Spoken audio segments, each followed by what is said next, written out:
Hi everyone, in this video I'm going to test Tesla Cyberquad replica that I've been assembling not so long ago. Finally rainy days are gone and I can ride my Cyberquad.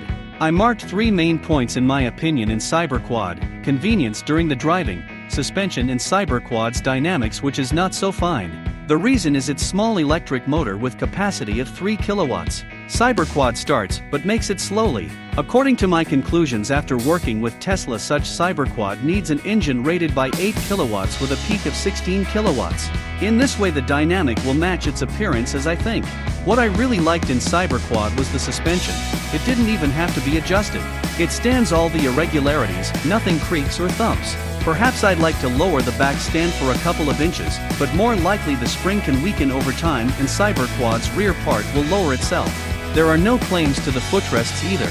You just place your feet on them, and they become strongly fixed due to the studded surface. After half-hour ride I heard some thump in the suspension, which began intensifying with every minute, and decided to check. I removed the wheel cap and found out that I'd forgotten to tighten the front wheels and screwed them only with 2 nuts. As a result I had to go back to the workshop, tighten the wheels, find and screw 2 more nuts in each wheel. At the same time I checked the battery, it discharged at 3 volts. I haven't charged it after the purchase and decided to charge it completely before the next ride.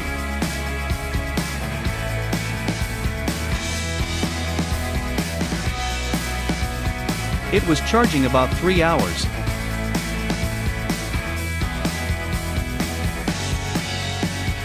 After that I put the shield in its place and went to test.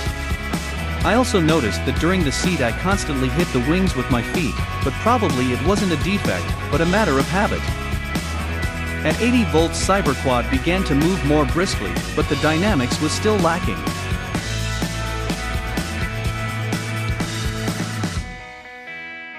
Engine temperature is an also interesting moment. I measured it after 15 minutes of riding. It turned out about 113 degrees Fahrenheit. I checked the braking system as well. It worked perfectly and it'd be strange if the new factory brakes didn't slow down well.